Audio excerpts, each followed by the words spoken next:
Welcome to Word for the World Mission Center Church, Erode, South India. We bring God's Word to transform people's lives and make them true disciples of Jesus Christ. We are delighted to have you with us.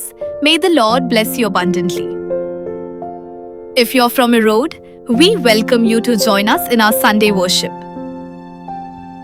Word for the World Mission Center சபையின் சார்பாக உங்களை நாங்கள் வரவேற்கிறோம்.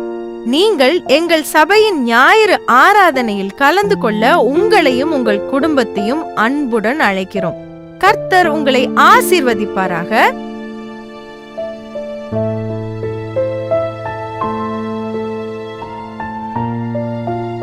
கர்த்தருடைய வார்த்தைக்கு நேரம் நாம் கடந்து செல்வோம். 1 கொரிந்தியர் முடித்து விட்டோம். இன்றைக்கு 2 கொரிந்தியருக்கு நேராக நாம் நம்மளுடைய வேத புஸ்தகத்தை நாம் திருப்புவோம். 1 கொரிந்தியர் எழுதின பிறகு ஏதாவது மாற்றங்கள் வருமா அப்படின்னு சொல்லிட்டு பவுல் ஆவலோடு காத்திருந்தார். ஆனால் நிறைய பேர் பாருங்க, அவர் எழுதின அந்த 1 கொரிந்தியர் கடிதத்துக்கு நிறைய பேர் என்ன பண்ணல, சபையில் செவி கொடுக்கவே இல்லை. இன்னும் பிரச்சனைகள் தொடர்ந்து கொண்டே தான் இருக்கிறது. அநேக காரியங்களை குறித்து ரொம்ப மன வருத்தப்பட்டார். அவர் சொன்ன காரியங்களை ஒரு சிலர் ஏற்றுக்கொண்டாங்க, ஒரு சிலர் ஏற்றுக்கொள்ளவே இல்லை.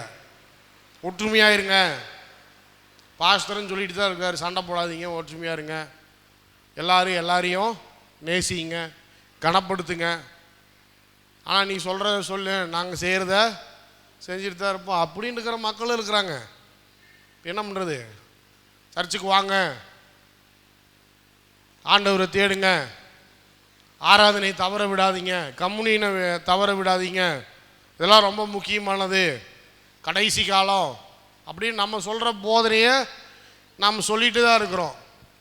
யோவான் ஸ்நானன் சொல்கிற மாதிரி வணங்கா கழுத்துள்ள மக்கள், காது கேட்காத மக்கள், குருடனாக தான் இருப்பேன் அப்படின்னு சொல்கிற மக்கள் அப்படியே தான் இருக்கிறாங்க. அப்போ நிறைய பேர் ஒரு சில போதனைகளை ஏற்றுக்கொள்ளவில்லை. இன்னும் பிரச்சனைகள் கொரிந்து சபையில் தொடர்ந்து கொண்டு தான் இருக்கிறது. சபைன்னு இருந்தாலே பிரச்சனை இருக்க தான் செய்யும். அல்லேலூயா. ஏன்னா நீங்கள் எல்லாருக்கிட்டையும் பிரச்சனை இருக்குது. நீங்கள் எல்லாரும் பிரச்சனையோடு வந்தீங்கன்னா அப்போ சர்ச்சை எப்படி இருக்கும்? பிரச்சனையாக தான் இருக்கும். நம்ம எல்லார்கிட்டையும் பிரச்சனை இருக்குது. கொரிந்து சபையில் பிரச்சனை இருந்துக்கிட்டே தான் இருக்குது. அப்போ தான் என்ன பண்ணுறாரு, மறுபடியும் 2வது கொரிந்தியர் என்ன பண்ணுறாரு, அவங்களுக்கு அனுப்புகிறார். இதில் நிறைய காரியங்கள் நடக்கிறது. இந்த பவுலுடைய வாழ்க்கையில் பார்த்தீங்கன்னு சொன்னால், அவர் ஜெயிலுக்கு போகிறாரு. அப்புறம் நிறைய இடத்த பார்க்கணுன்னு பார்க்குறாரு, அவரால் பார்க்க முடியல. ஒரே மனுஷனால் எவ்வளோதான் ஊழியம் செய்ய முடியும்? அவரு எல்லா சர்ச்சிலையும் போய் எல்லா சர்ச்சையும் நல்லா ஸ்திரப்படுத்தி, அவங்களெல்லாம் தைரியப்படுத்தி, அவங்கள்ட்ட பிரச்சனையெல்லாம் மாற்றி, அவங்கள மறுபடியும் ஒருமுகப்படுத்தி நல்ல ஒரு சபைகளாக அவங்கள மாற்ற வேண்டும் அப்படிங்கிற ஒரு எண்ணம் இவருக்குள்ளே இருந்துகிட்டே இருக்குது. ஆனால் பிரச்சனை மேலே பிரச்சனை என்ன பண்ணிகிட்ருக்கு, வந்துகிட்டே தான் இருக்குது. அப்போ தான் என்ன பண்ணுறாரு, சரி இன்னொரு லெட்டர் எழுதுவோம். அப்போ தான் என்ன பண்ணுறாரு, 2வது கொரிந்தியரை என்ன பண்ணுறாரு, அவர் எழுதுகிறார். இப்போ 2வது கொரிந்தியர் எழுதும்போது ஒரு சில காரியங்களை சொல்கிறார். 2ஆம் அதிகாரத்துக்கு போவோம். 2ஆம் அதிகாரத்தில் 1ஆம் வசனத்திலிருந்து 4ஆம் வசனம் வரைக்கும் வாசிங்க. நான் துக்கத்துடனே உங்களிடத்தில் மறுபடியும் வராதபடிக்கு எனக்குள்ளே தீர்மானித்து கொண்டேன். அப்படின்னா என்ன அர்த்தம்? இந்த சபையை குறித்து அவருக்கு ரொம்பவும் மனஸ்தாபம், ரொம்பவும் துக்கம். வாசிங்க. நான் உங்களை துக்கப்படுத்தினால்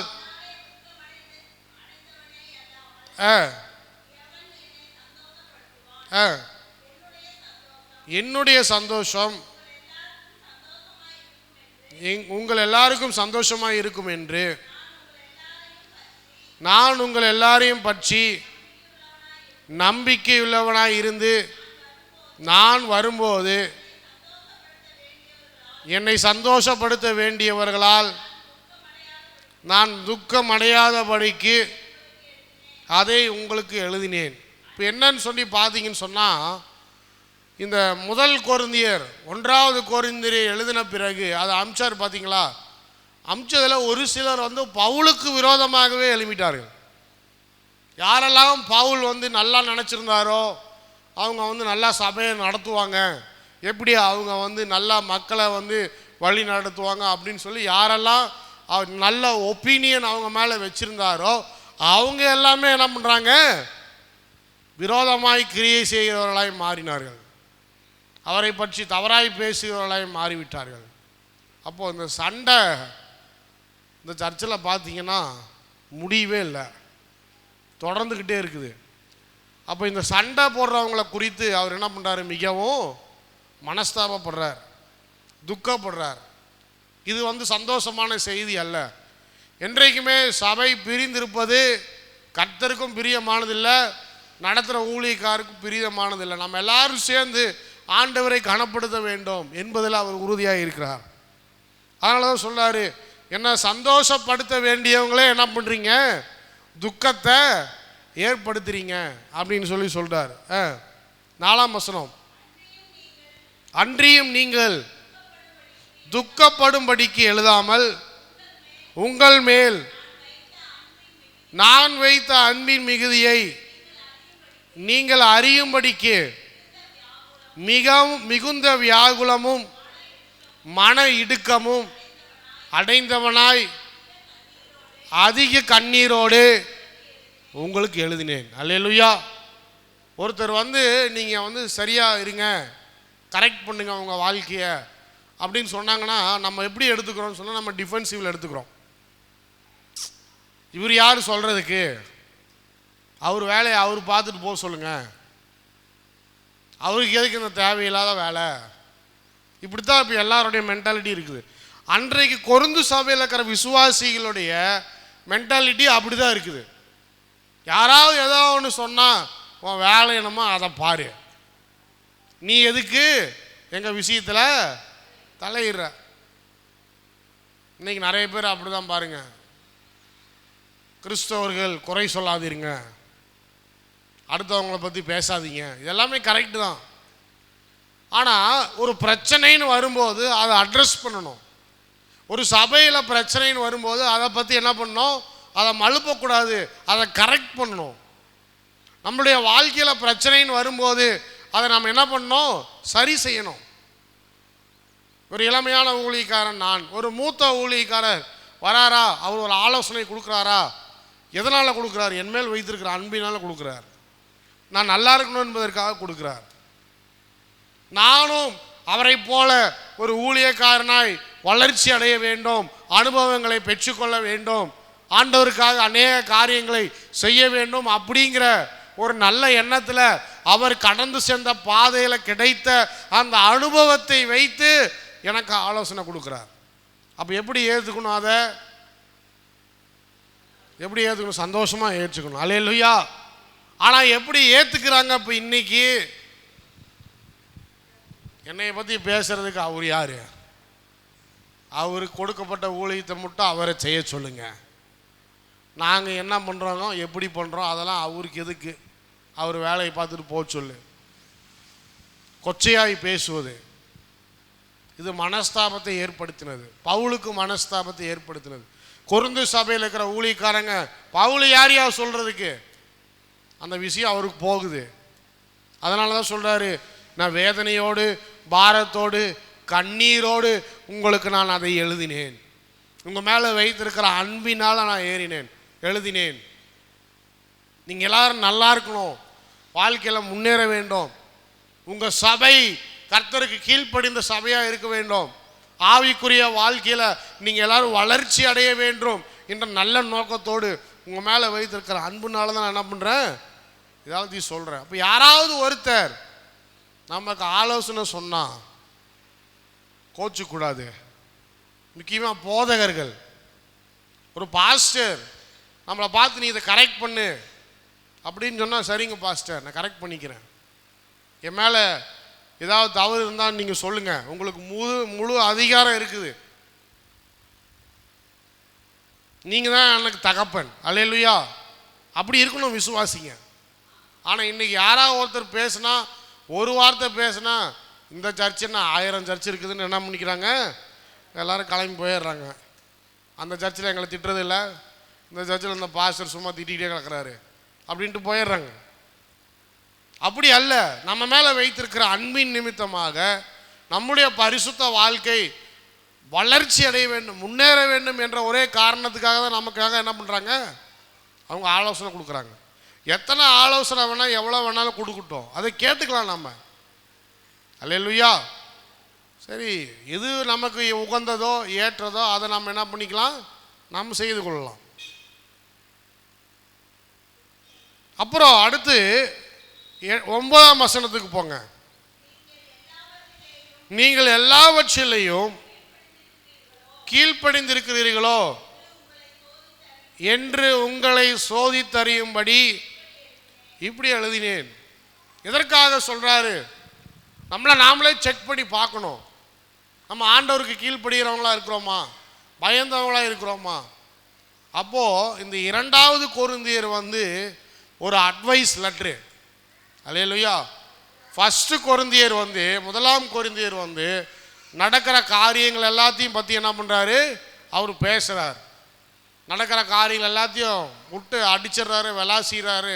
இப்படிலாம் நீங்கள் இருக்கணும், நீங்கள் அப்படியா கண்டிப்பாக இருக்கணும், கண்டிப்பாக இப்படி தான் நீங்கள் ஆண்டவரை சேவிக்கணும். நிறைய காரியங்கள் நான் சொன்னேன். பெண்கள் எப்படி இருக்கணும், எப்படி ட்ரெஸ் பண்ணணும், எப்படி ஆராதனை இருக்கணும், எப்படி சபை இருக்கணும், பிரிவினவாதங்கள் எப்படி இருக்கக்கூடாது. அது மாத்திரம் இல்லாமல் நம்ம அந்த இது கூட சொல்கிறார். எதை பற்றி சொல்கிறாரு? கம்யூனியனை பற்றி கூட சொல்கிறார். எப்படி ஆராதனையில் இந்த மாதிரி கம்யூனியன் இருக்கணும் அப்படிலாம் நிறைய காரியங்கள் சொன்ன பிறகு இப்போ என்ன சொல்கிறாரு, இது ஒரு அட்வைஸ் லெட்டர் மாதிரி. சொன்ன காரியங்கள் எல்லாத்தையும் எதுக்காக சொன்னேன், யாருக்காக சொன்னேன் அப்படிங்கிறத தெளிவுபடுத்துவதற்காக தான் என்ன பண்ணுறாரு, இந்த 2வது கொரிந்தியர் என்ன பண்ணுறாரு, அவர் எழுதுகிறார். 3ஆம் அதிகாரத்துக்கு போவோம். 3ஆம் அதிகாரத்தில் ஒரு முக்கியமான காரியத்தை பற்றி பேசுகிறார். 6ஆம் வசனத்திலிருந்து வாசிங்க. புது உடன்படிக்கையின் ஊழியக்காரராக இருக்கும்படி அவரே எங்களை தகுதியுள்ளவர் ஆக்கினார். அந்த உடன்படிக்கை எழுத்துக்குரியதாய் இராமல் ஆவிக்குரியதாய் இருக்கிறது. எழுத்து கொள்ளுகிறது, ஆவியை உயிர்ப்பிக்கிறது. போதும், இதை பற்றி பார்ப்போம் இன்னைக்கு. புதிய உடன்படிக்கை என்ன பாஸ்டர்? நியூ கவர்னன்ட். பழைய உடன்படிக்கை, புதிய உடன்படிக்கை, ரெண்டுத்துக்கும் வித்தியாசம் இருக்குது. உடன்படிக்கை அப்படின்னு சொன்னால், இப்போ நான் பழைய ஏற்பாட்டில் சொல்லும்போது ஓல்ட் டெஸ்டமெண்ட், நம்ம பழைய ஏற்பாடு அப்படின்னு சொல்லி பார்க்குறோம். அந்த ஏற்பாடுனாலே என்ன அர்த்தம்னா உடன்படிக்கைன்னு அர்த்தம். புதிய ஏற்பாடு டெஸ்டமெண்ட் அப்படின்னு சொல்லி பார்க்கணும். டெஸ்டமெண்ட் அப்படின்னு சொன்னால் கவர்னன்ட் அப்படின்னு இன்னொரு மீனிங் இருக்குது. உடன்படிக்கை அப்படின்னு அர்த்தம். அப்போ இயேசு கிறிஸ்து வந்த பிறகு நாம் செய்கிற ஊழியம் எப்படியெல்லாம் மாறுகிறது அப்படிங்கிறத பற்றி இந்த 2 கொரிந்தியரில் சொல்கிறார். முக்கியமாக நம்ம மக்களை பார்க்குற விதம், நாம் ஆண்டவரை அணுகிற விதம். இப்போ எபிரேயரில் வாசித்து பார்க்கும்போது ஒரு முக்கியமான காரியத்தை பற்றி பேசியிருப்பார். அப்படின்னு சொன்னால் என்னன்னு சொன்னால், தேவன் அதாவது இயேசு கிறிஸ்து நமக்கும் பிதாவானவருக்கும் மத்தியஸ்தராக என்ன பண்ணுறாரு, பூமிக்கு வராரு அப்படின்னு சொல்லி எபிரேயரில் பேசியிருப்பார். அந்த மத்தியஸ்தர் வந்தனால என்ன நன்மை உண்டானது? அதே போல் இயேசு கிறிஸ்து தான் புதிய ஆசாரியன். நமக்காக, நம்ம பரிந்து பேசுவதற்காக, நமக்கு ரட்சிப்பை பெற்றுக்கொள்வதற்காக நமக்காக கொடுக்கப்பட்ட ஆசாரியர் யாருன்னு சொன்னால் இயேசு கிறிஸ்து அப்படின்னு சொல்லி எபிரேயரில் பேசியிருப்பார். இதெல்லாம் எதை பற்றி பேசுது அப்படின்னு சொன்னால், ஒரு புதிய உடன்படிக்கையை கர்த்தர் நம்மோடு ஏற்படுத்தியிருக்கிறார் என்பதை பற்றி பேசுகிறது. அப்போ சபைக்கு இது ரொம்ப அவசியமான ஒரு சத்தியம் என்பதனால பவுல் என்ன பண்ணுறார், மறுபடியும் இந்த புதிய உடன்படிக்கையை பற்றி கொரிந்து சபைக்கு சொல்கிறார். ஏன் சொல்கிறார் அப்படின்னு சொல்லி பார்த்தீங்கன்னு சொன்னால், பழைய உடன்படிக்கையில் எல்லாமே எழுத்து தான். இப்போ மோசையை எடுத்துக்கோமே, மோசையை பற்றி பேசுவார். 7ஆம் வசனம் வாசிங்க. எழுத்துகளினால் எழுதப்பட்டு கற்களில் பதிந்திருந்த மரணத்துக்கு ஏதுவான ஊழியத்தை செய்த மோசேயினுடைய முகத்திலே மகிமை பிரகாசம் உண்டானபடியால் இஸ்ரவேல் புத்திரர் அவன் முகத்தை நோக்கி பார்க்க கூடாமல் இருந்தார்களே. ஒளிந்து போகிற மகிமையுடைய அந்த ஊழியம் அப்படிப்பட்ட மகிமையுள்ளதாக இருந்தால் ஆவிக்குரிய ஊழியம் எவ்வளவு அதிக மகிமையுள்ளதாக இருக்கும். பழைய ஏற்பாட்டில் பார்க்கும்போது யாரும் ஆண்டவரை பார்க்க முடியாது, அவருடைய பிரசன்னத்தை பார்க்க முடியாது. அவங்களுக்கு எல்லாம் என்ன கிடைச்சது? ரூல்ஸ் புஸ்தகம் தான். நான் அடிக்கடி சபையில் சொல்லுவேன், ஒரு ரூல்ஸ் புஸ்தகம் இருக்கிறனால எல்லாரையும் நம்ம என்ன பண்ண முடியாது, மாற்ற முடியாது. ஸ்கூலில் வந்து ஒரு ரூல்ஸ் புஸ்தகம் இருக்குது. ஐடி கார்டு போடுங்க, யூனிஃபார்ம் போடுங்க, ஷூ மாட்டுங்க, தலையை இப்படி தான் வெட்டியிருக்கணும், அப்புறம் நீங்கள் இப்படி தான் ஸ்கூலுக்கு வரணும், இத்தனை மணிக்கு ஸ்கூலில் இருக்கணும் அப்படின்னு சொல்லும்போது எல்லாரும் அதை ஃபாலோ பண்ணுறாங்களா? நிறைய பேரால் ஃபாலோ பண்ண முடியல. ஆனால் ரூல்ஸ் இருக்குது. நம்ம எல்லோரும் ஹெல்மெட் போட்டு போகணும், அரசாங்கம் சொல்லுது ஹெல்மெட் போட்டு போங்க. எல்லோரும் என்ன பண்ணுறாங்க, வாங்கி கையில் வச்சுக்கிட்டு போகிறாங்க. ஏன்னா ஹெல்மெட் எதுக்காக போட சொல்கிறாங்கன்னு அவங்களுக்கு தெரியல. ஏதாவது சொல்கிறாங்க அப்படிங்கிறதுக்காக நான் செய்கிறேன். இதுதான் பழைய உடன்படிக்கை. மக்களிடத்தில் பழைய உடன்படிக்கை எப்படி இருந்தது? ஒரு கற்களில் எழுதப்பட்ட தேவனுடைய வார்த்தை சத்தியம். மோசே எழுதி கொண்டாந்து கொடுத்தாரு, 10 கட்டளைகளை கொடுத்தார். இதெல்லாம் ஃபாலோ பண்ணிங்கன்னா ஆண்டவர் உங்களோடு பேசுவார், இதெல்லாம் ஃபாலோ பண்ணலாம் பேச மாட்டார். இதுக்கெல்லாம் கீழ்ப்படிஞ்சிங்கன்னா நீங்கள் ஆண்டவருடைய பிள்ளை, இதுக்கெல்லாம் கீழ்ப்படிலாம் நீங்கள் ஆண்டவருடைய பிள்ளை இல்லை. இதுதான் ரூல்ஸு. ஆனால் இன்றைக்கு ஊழியம் எப்படி மாற்றப்பட்டிருக்கிறது? புதிய உடன்படிக்கையை கர்த்தர் ஏற்படுத்தின பிறகு அது எவ்வளவு மகிமையுள்ளதாக மாறுகிறது. பழைய உடன்படிக்கையில் செய்ய முடியாத காரியத்தை எல்லாத்தையும் கர்த்தர் என்ன பண்றாரு, புதிய உடன்படிக்கை கீழே செய்கிறார். அப்போ எவ்வளவு அன்புள்ளதாக இருக்கணும் சபை, எவ்வளவு மகிமையுள்ளதாக இருக்க வேண்டும் சபை, எவ்வளவு தேவன் செய்கிற காரியத்தை எப்படி நாம் செய்ய வேண்டும்.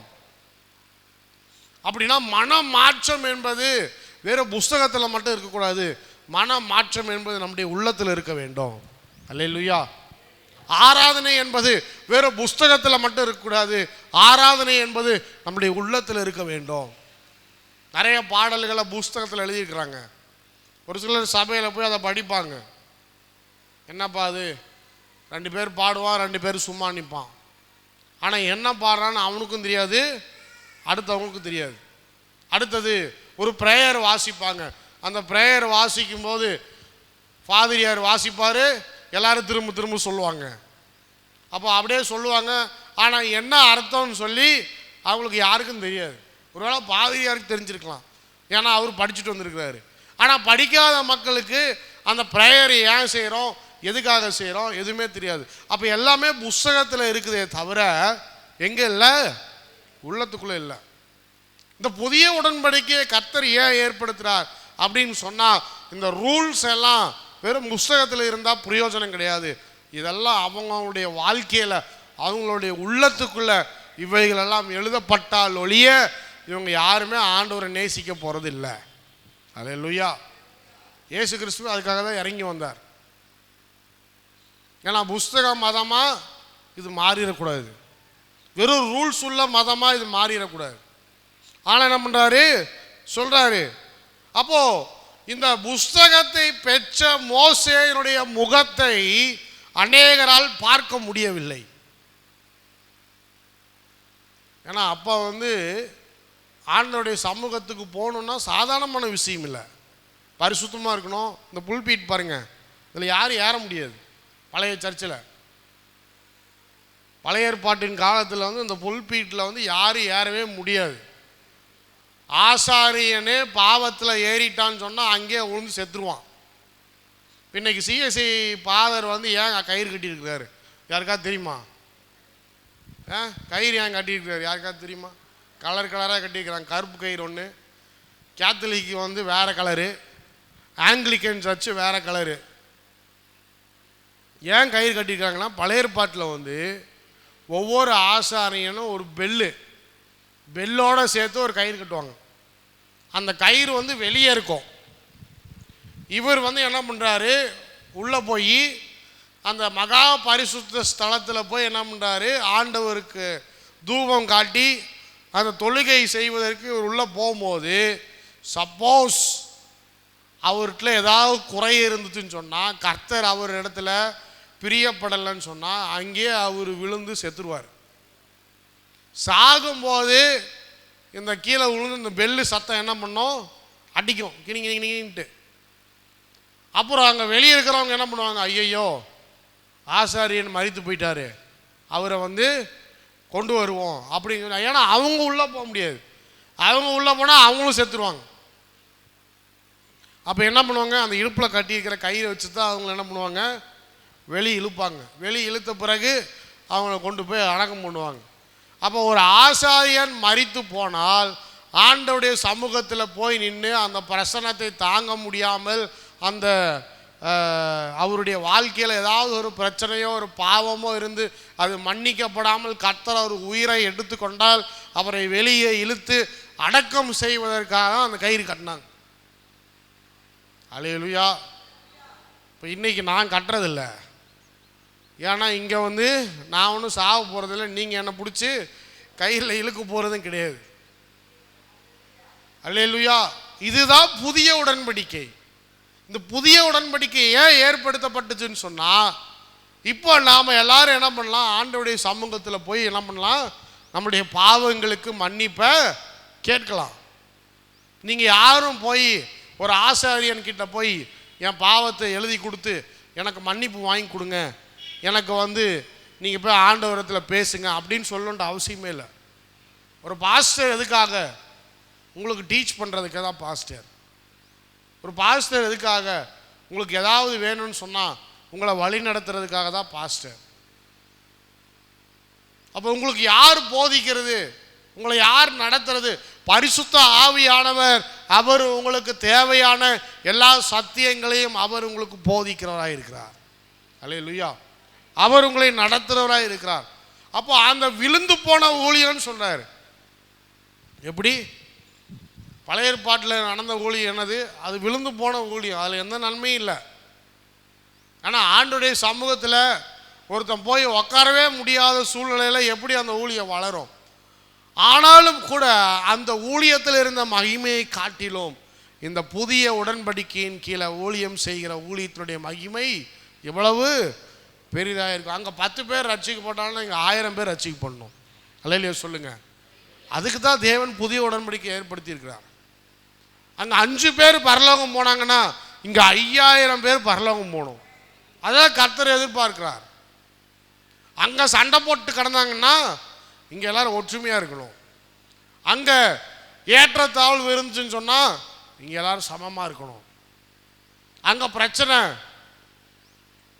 ஆனால் இங்கே சமாதானம். அல்லேலூயா. அதனால தான் சொல்கிறாரு, ஆவிக்குரியதாக இருக்கிறது எழுத்து கொள்ளுகிறது, ஆவியோ உயிர்ப்பிக்கிறது. வெறும் ஒரு ரூல்ஸ் புஸ்தகம் நம்மளை கொண்டு போய் பரலோகத்தில் சேர்த்தாது. குரான் ஒரு ரூல்ஸ் புஸ்தகம், நிறைய பேர் படிக்கிறாங்க. அதில் இருக்கிறது எல்லாத்தையுமே செய்கிறாங்களா? இல்லை. ஃபாஸ்டிங் இருக்கும்போது நல்லவனாக இருப்பான், ஃபாஸ்டிங் முடித்த பிறகு அவனே பொல்லாதவனாக மாறிடுவான். எதெல்லாம் செய்யக்கூடாதுன்னு போட்டிருக்கோ அதெல்லாம் செய்வான். கேட்டால் என்ன சொல்லுவான், மறுபடியும் இன்னொரு ஃபாஸ்டிங் போட்டால் எல்லாம் என்ன ஆயிரும், சரியாயிரும். இப்படியாக ரூல்ஸ் புஸ்தகம் வந்து நம்மளை பரலோகத்தில் கொண்டு போய் சேர்க்காது. ஆனால் ஆவியோ, பரிசுத்த ஆவியானவர் உங்களுக்குள்ளே வரும்போது, அவர் உங்களை நிரப்பும்போது, உங்கள் உள்ளத்தை தொடும்போது, எது கரெக்டு எது தப்புன்னு அவர் உங்களுக்கு போதிக்கும் போது, நீங்கள் அவருக்கு கீழ்ப்படியும் போது நிச்சயமாகவே ஆண்டவருடைய மகனாக மகளாக மாற்றப்படுகிறீர்கள். அல்லேலூயா. அடுத்து 9ஆம் வசனம். ஆக்கினை தீர்ப்பு கொடுக்கும் ஊழியம் மகிமையுள்ளதாக இருந்தால் நீதியை கொடுக்கும் ஊழியம் அதிக மகிமையுள்ளதா இருக்குமே. ஹல்லேலூயா, ஹல்லேலூயா. அவ பாருங்க, நம்முடைய ஊழியங்கள் எப்படி இருக்க வேண்டும், நம்முடைய சபை எப்படி இருக்க வேண்டும். ஏதோ வந்தோம், ஒரு புஸ்தகத்தை படித்தோம், அப்படியே ஒரு ஜெபத்தை பண்ணோம், வீட்டுக்கு போனோம், பிரியாணி சாப்பிட்டோம், இப்படி இருக்கக்கூடாது. ஹல்லேலூயா. வந்தோம், தேவ மகிமை, தேவ பிரசன்னத்தை நாம் பார்த்தோம், அதே வலிமையில் அதே மகிமையில் நிரம்பினவர்களால் இப்பொழுது வெளியே போய் தேவன் கொடுக்கிற அற்புதங்கள் அதிசயங்கள் எல்லாவற்றையும் செய்து தேவனுடைய ராஜ்யத்தை கட்டி எழுப்புகிறவர்களாக நாங்கள் இருக்கிறோமா? அதான் பவுல் எதிர்பார்க்கிறார் நம்முடைய வாழ்க்கையில். ஒரு செத்துப்போன கிறிஸ்தவனாய் இருக்கிற விசுவாசியை அவர் கேட்கல, தேவ வல்லமையை இறக்கிற மகிமையுள்ள ஒரு ஜெப வீரனை, ஜெப வீராங்கனை தான் அவர் கேட்கிறார். அல்லேலூயா, அல்லேலூயா. சொல்லுங்க, நான் செத்து போன விசுவாசியாக இருப்பதுக்கு அழைக்கப்படலை, உலகத்தை மாற்றுகிறவனாய் இருப்பதற்காகவே அழைக்கப்பட்டிருக்கிறேன். இந்த தேவ மகிமை நமக்குள்ள வரும்போது, தேவ பிரசனம் நமக்குள்ள வரும்போது, தேவன் செய்ய நினைக்கிற காரியங்கள் நிச்சயமாகவே நடக்கும். யாரும் அதை தடுத்து நிறுத்த முடியாது. அல்லேலூயா. அடுத்து அப்படியே 15ஆம் வசனத்துக்கு போங்க. 3ஆம் அதிகாரம் 15. மோசேயின் ஆகமங்கள் வாசிக்கப்படும் போது இந்நாள் வரைக்கும் முக்காடு அவர்கள் இருதயத்தின் மேல் இருக்கிறது. அவர்கள் கர்த்தரிடத்தில் மனம் திரும்பும் போது அந்த முக்காடு எடுபட்டு போகும். கர்த்தரே ஆவியானவர், கர்த்தருடைய ஆவி எங்கேயோ அங்கே விடுதலை உண்டு. எல்லாரும் அல்லேலூயா சொல்லுங்க. கர்த்தருடைய ஆவி எங்கேயோ அங்கே விடுதலை உண்டு. நாம் எல்லாரும் திறந்த முகமாய் கர்த்தருடைய மகிமையிலே கண்ணாடியிலே காண்கிறது போல கண்டு, ஆவியாய் இருக்கிற கர்த்தரால் அந்த சாயலாக தானே மகிமையின் மேல் மகிமை அடைந்து மறுரூபமாக்கப்படுகிறோம். அல்லேலூயா சொல்லுங்க. அல்லேலூயா. Rules waste. எல்லாரும் வெள்ளையில் தான் வரணும். நான் ரூல்ஸ் போட்டால் போடலாம், எல்லாரும் வெள்ளையில் தான் வரணும். யாரும் கலரே பார்க்கக்கூடாது உங்கள் வாழ்க்கையில். அதுவும் 1ஆம் தேதியாச்சா, முதல் வாரமாச்சா, பாஸ்டர் வெள்ளையில் இருக்கணும், நீங்கள் எல்லோரும் வெள்ளையில் இருக்கணும். என்ன யூஸு, என்ன யூஸு? அது முக்காடு. அது என்னது? முக்காடு. நகை எல்லாரும் கழட்டிருங்க. அடுத்தது, நகை எல்லாரும் என்ன பண்ணுங்க, விருப்பம் இருக்குதோ இல்லையோ கழட்டுனா தான் ஆண்டவரனோடு பேசுவார், இல்லைன்னா பேச மாட்டார். அது என்னது? அது ஒரு முக்காடு. இத்தனை முக்காடுகள் நம்ம வச்சுக்கிட்டே போகலாம். ஆனால் தேவ ஆவி எங்கே இருக்கிறதோ அங்கே விடுதலை உண்டு. There is freedom. என்னத்துக்கு ஃப்ரீடம்? பாவம் செய்யறதுக்கு ஃப்ரீடம் இல்லை. Not freedom to sin, freedom to worship God. தேவனை ஆராதிப்பதற்கு நமக்கு விடுதலை கொடுக்கப்பட்டிருக்கிறது. சேரில் உட்கார்றவங்க சேரில் உட்காடுறீங்க, கீழே உட்கார்றவங்க உட்காந்துக்கிறீங்க, பின்னாடி உட்காந்துக்கிறவங்க உட்காந்துக்கிறீங்க. சர்ச்சுக்கு வெளியே உட்காருனா கூட போய் உட்காந்துக்கோங்க. ஸ்தோத்திரம், நான் வேணான்னு சொல்ல. ஆனால் ஆண்டவரை ஆராதனை செய்ய வேண்டும். அல்லேலூயா. அதற்காக தான் அழைக்கப்பட்டிருக்கிறோம். கையை தட்டுறவங்க கையை தட்டலாம், குதிக்கிறவங்க குதிக்கலாம், என்ன வேணாலும் பண்ணலாம்.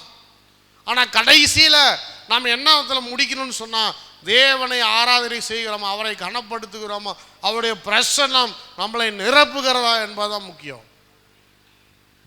ஒரு காலத்தில் சர்ச்சில் கை யாரும் தட்டக்கூடாது அப்படின்னு சொன்ன காலம்லாம் இருக்குது. யாரும் கையை நம்பக்கூடாது, தட்டக்கூடாது. கை தட்டினா எல்லோரும் திரும்பி பார்ப்பாங்க, என்னடா அது. நான் அந்த லுத்தரன் சர்ச்சுக்கு ஒரு முறை போனேன். லுத்தரன் சர்ச்சு பார்த்தீங்கன்னா பயங்கர சைலண்ட்டாக இருக்குது. ஒரு பின்னூசி கீழே விழுந்தா கூட அது கேட்டுற மாட்டிருக்குது.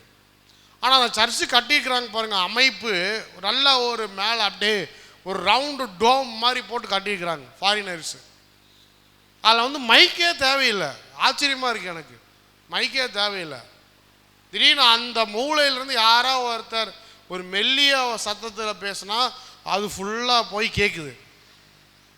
நான் என் பையன் ஐவனை கூட்டிகிட்டு போனேன் பாருங்க, அவன் இது கத்திடுவானோன்னு பயம். அவனும் லைட்டாக கத்தி கத்தி பார்க்குறான். அப்போ 2 வயசு அவனுக்கு அப்படிங்கிறான். சவுண்ட் நல்லா வெளியே கேட்குது. ஏய் அமைதியாடுறா அப்படின்னா அப்போ தான் என்ன பண்ணுறான், கொஞ்சம் சவுண்ட் விட்டு பார்க்குறான். அந்த அளவு நல்லா எக்கோ ஆகுது. அந்த மாதிரி ஒரு அக்கோஸ்டிக்ஸோடு என்ன பண்ணிக்கிறாங்க, கட்டியிருக்கிறாங்க. அப்போது ஒரு சின்ன சத்தம் வந்தாலும் எல்லாருக்கும் கேட்கும். ஒருத்தர் கை தட்டினா எல்லாரும் கேட்கும். அப்போ எவ்வளோ அமைதியாக ஆண்டவர் ஆராதனை பண்ணிக்கிறாங்கன்னு பாருங்கள். கை தட்டுறது கூட என்ன இல்லை, உரிமை இல்லை. எப்படி சத்தம் போட்டு ஜெபம் பண்ணுவாங்க? எல்லாரும் நிற்பாங்க, கூடுவாங்க, ஒரு ஜெபம் வாசிக்கப்படும், ஒரு செய்தி கொடுக்கப்படும். அப்புறம் அந்த பாஸ்டர் அம்மா ஒரு செய்தி எடுத்துச்சு. பைபிள் வசனமே இல்லை, அது பாட்டு ஏதோ ஒரு ஒரு ஒரு 2-3 பேஜுக்கு எழுதிட்டு வந்துச்சு. வீட்டிலேருந்து எழுதிட்டு வந்ததை அப்படியே என்ன பண்ணுது, முன்னாடி நின்று அப்படியே படிக்குது, வாசிக்குது. அதான் செய்தி. 15 நிமிஷத்தில் செய்தி முடிஞ்சிருச்சு. சபா ஆராதனையே 1 மணி நேரம் தான். அந்த 1 மணி நேரத்தில் இந்த ஜபம் அந்த ஜபம் ஆர்டர் ஆஃப் சர்வீஸு அப்படி இப்படின்னு போட்டு கடைசியில் 20 நிமிஷம் தான் செய்தி, அவ்வளோதான். அதுக்கு மேலே அங்கே உட்காந்து செய்தி கொடுத்தாலும் யாரும் கேட்க போகிறதில்ல, எல்லாம் வந்து சொல்லி போயிடுவாங்க. அப்போ இதுதான் கர்த்தர் என்ன பண்ணுறாரு, இந்த புதிய உடன்படிக்கையை கீழே மாற்றி அமைக்கிறார். பெயரளவுக்கு நடக்கிற காரியங்கள்லாம் மகிமையுள்ளதாய் மாற வேண்டும். ஒரு விசுவாசி ஆலயத்துக்கு போனால் சும்மா ஏதோ போனன்னு இல்லாமல் மகிமையின் மேல் மகிமை அடைந்து தேவனால் மறுரூபமாக்கப்படுகிறவனாய் அவனுடைய வாழ்க்கை மாறுகிறதா, அதுக்கு தான் சபை, அதுக்கு தான் ஆராதனை. அல்லேலூயா. இன்றைக்கு என்ன பண்ணணும், நம்ம தேவ மகிமையை நம்ம கண்ணால் பார்க்கணும். இப்போ பார்க்க ஆரம்பித்தாதான் ஒரு நாள் நம்ம டைரெக்டாக நேருக்கு நேர் பார்ப்போம். இன்னைக்கு பார்க்கலன்னா அன்னைக்கு நம்மளால் என்ன பண்ண முடியாது, போய் பார்க்க முடியாது. அப்போது தேவ மகிமை, தேவ பிரசனம் நம்முடைய சபைகளை நிரப்புகிறதா, நம்முடைய வாழ்க்கையை நிரப்புகிறதா? இந்த பவுல் கேட்கிறார், கர்த்தரே ஆவியானவர், கர்த்தருடைய ஆவி எங்கேயோ அங்கே விடுதலை உண்டு. எப்படினாலும் ஊழியம் பண்ணுங்க, எப்படினாலும் ஜெபம் பண்ணுங்க, என்ன வேணாலும் செய்து பாருங்க. பாவத்தை தவிர ஒரு ஆத்மாவை ரட்சிப்பறதுக்கு நம்ம என்னனாலும் செய்யலாம். கர்த்தர் அந்த விடுதலையை நம்ம கொடுத்துருக்கிறார். அல்லேலூயா. ஒரு ஆத்மாவை ரட்சிப்புக்குள்ள நடத்துறதுக்கு பாவத்தை தவிர என்னனாலும் செய்யலாம். கர்த்தர் அந்த விடுதலையை கொடுத்துருக்கிறார். அப்போது நம்ம தேவன் எதிர்பார்க்கிற காரியம் என்ன? அந்த முகமூடி நம்மள்டிருந்து விலகிருச்சு. இப்போ தேவ பிரசன்னத்தையும் தேவ மகிமையும் விசுவாசிகள் பார்க்கிறவர்களாய் மாற வேண்டும். மோசே மேலே ஏறி போய் கீழே வரல. ஏன் வரல தெரியுமா? ஆண்டோடைய பிரசன்னத்துக்குள்ளே உட்கார்ந்த உடனே எல்லாத்தையும் மறந்துட்டான். எத்தனை நாட்கள் எல்லாத்தையும் மறந்துட்டான். ஆனால் அவன் இறங்கி வரும்போது அவன் முகத்தில் இருந்த பிரகாசத்தை யாராலையும் பார்க்க முடியல. இன்னைக்கு நம்மளுடைய ஜபமெல்லாம் எப்படி இருக்கணும்னு சொன்னால், ஏதோ வந்தோம் 5 நிமிஷம் ஜெபம் பண்ணோம், 10 நிமிஷம் ஜெபம் பண்ணோம், ஒரு ஆமான் சாமி போட்டோம், ஒரு ஆமேன் போட்டோம், அப்படிலாம் இல்லாமல் ஜபம் பண்ணிட்டு வெளியே போகும்போது நம்ம முகத்தில் தெரிகிற பிரகாசத்தை பார்த்தாலே எல்லா சாத்தானும் ஓடி ஒளியணும். அல்லேலூயா சொல்லுங்க பார்ப்போம். அல்லேலூயா. நம்முடைய ஜப அறையில் போய் நம் முழங்கால் படியிட்டு ஜெபித்த பிறகு வெளியே வரும்போது பிசாசு நம்மளை பார்த்து நடுங்கிறவனாக இருக்கணும். அதுதான் மகிமையுள்ள ஆலயம், அதுதான் மகிமையுள்ள ஊழியம், அதுதான் மகிமையுள்ள தேவ மகிமையை கண்ணாடியில் பார்க்கிற ஒரு விசுவாசியாய் கர்த்தர் நம்மளை அழைக்கிறவராக இருக்கிறார். அல்லேலூயா. அடுத்து 4ஆம் அதிகாரம் 4ஆம் வசனத்தை வாசிங்க.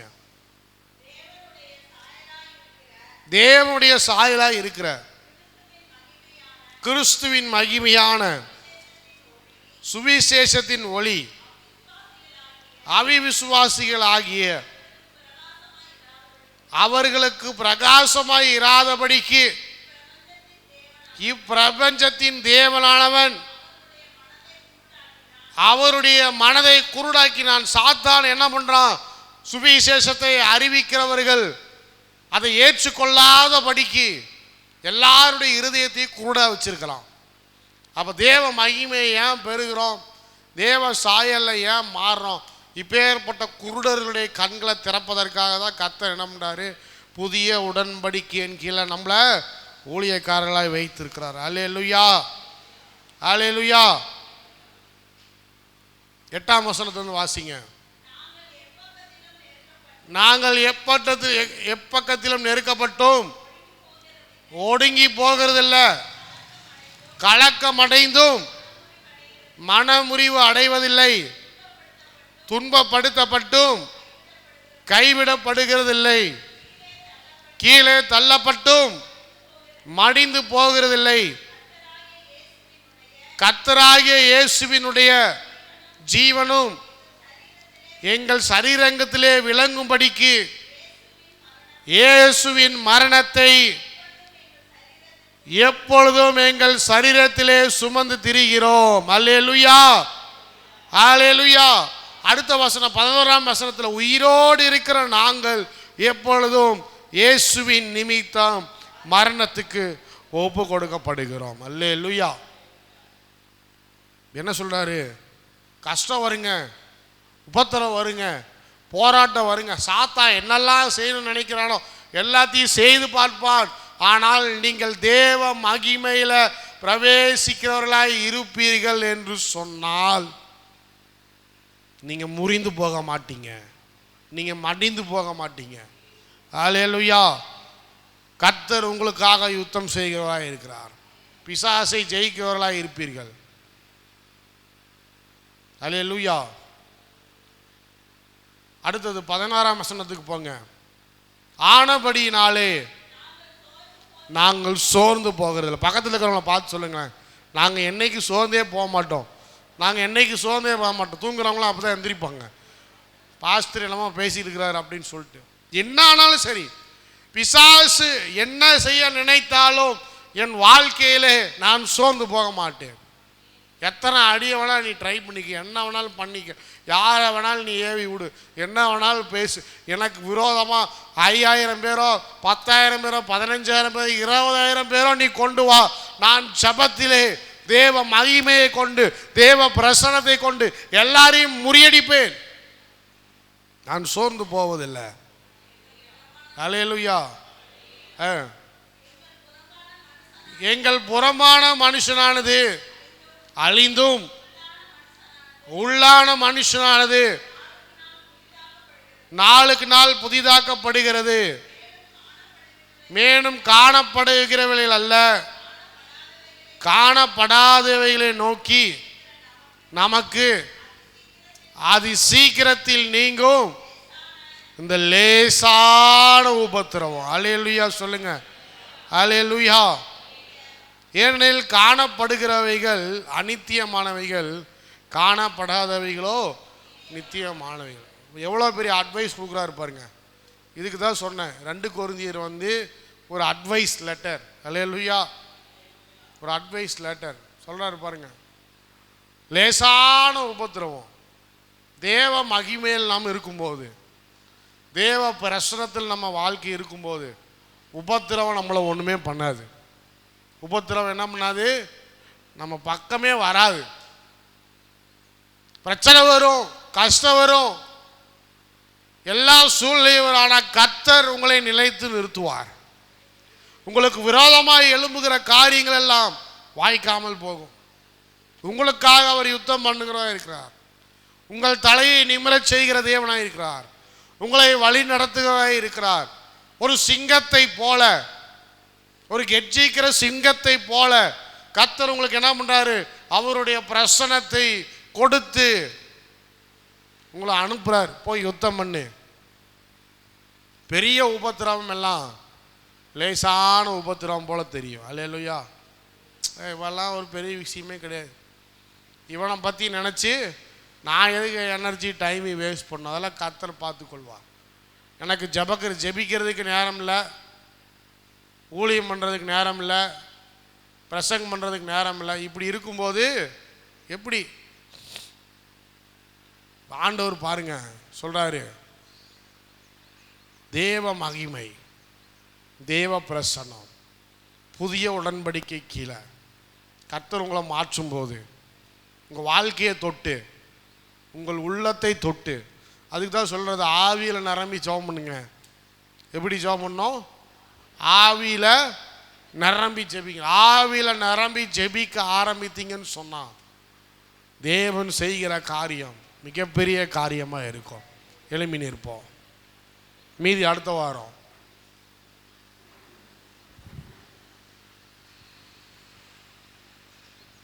புதிய உடன்படிக்கை, நியூ கவர்னன்ட் தேவன் ஏற்படுத்தினார்.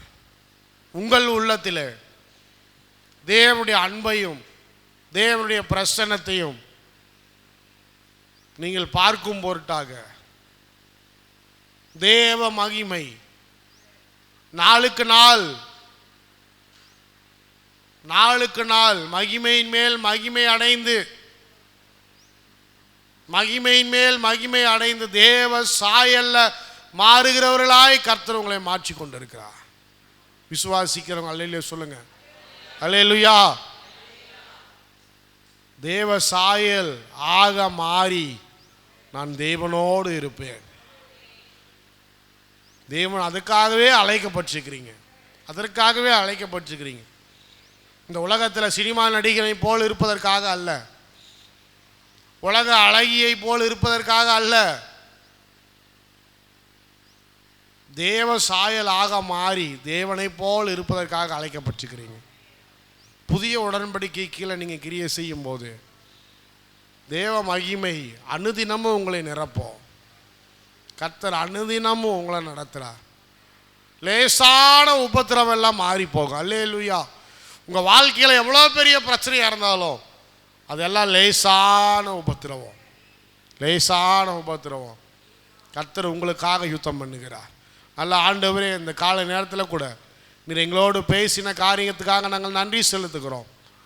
தேவன் புதிய உடன்படிக்கை கீழே எங்களை நடத்துகிறீர். எழுத்து கொள்ளும் ஆவியோ உயிர்ப்பிக்கும். நாங்கள் எல்லாரும் ஆவியில் நிறைந்த விசுவாசிகளாய், ஆவியில் ஜெபிக்கிற விசுவாசிகளாய், தேவ மகிமையை பார்க்கிற விசுவாசிகளாய் நீர் எங்களை மாற்றும்படியாக ஜெபிக்கிற வந்த ஒவ்வொருவரையும் ஆசீர்வதியும், அவங்க குடும்பங்களை ஆசீர்வதியும், தேவைகளை சந்திங்க, பலப்படுத்துங்க, உதவி செய்யுங்க, ஆசீர்வதிங்க. சகல துதி கன மகிமையெல்லாம் உமக்கே செலுத்துகிறோம். இயேசுவின் நாமத்தினால ஜெபிக்கிறோம் நல்ல பிதா. குயவனே உம் கை களிமண்ணா உடைத்து உருவாக்கு. எல்லாரும் சேர்ந்து உள்ளத்தில் ஆழத்தில் இருந்து குயவனே உம் கை களிமண்ணா உடைத்து உருவாக்கு.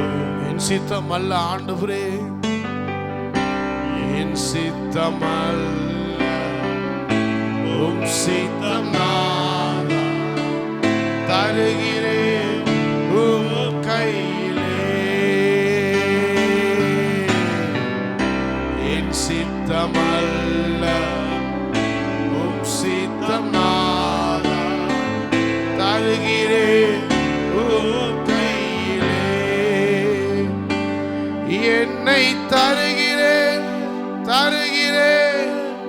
உம் கரத்தில், என்னை படைக்கிறேன் உம் பாதத்தில். என்னை தருகிறேன் உம் கரத்தில், என்னை படைக்கிறேன் உம் பாதத்தில். உருவாக்குமே என்னை, உருவாக்குமே என்னை, உருவாக்குமே. உம் சேவைக்காக என்னை தருகிறேன், வணங்கிடும் உம் ஆமென். ஆண்டவரே உம் சேவைக்காக என்னை தருகிறேன். அனைத்திலும் உம் சித்தம் உம் சித்தம் செய்திடவே உம் சத்தம் கேட்டிடவே உம் சித்தம் செய்திடவே உம் சத்தம் கேட்டிடவே உருவாக்குமே உருவாக்குமே உருவாக்குமே என்னை உருவாக்குமே என்னை தருகிறேன் தருகிறேன் உம் கரத்தில் என்னை படைக்கிறேன் படைக்கிறேன் உம் பாதத்தில் என்னை தருகிறேன் தருகிறேன் உம் கரத்தில் என்னை படைக்கிறேன் படைக்கிறேன் உம் பாதத்தில் உருவாக்குமே உருவாக்குமே உருவாக்குமே என்னை உருவாக்குமே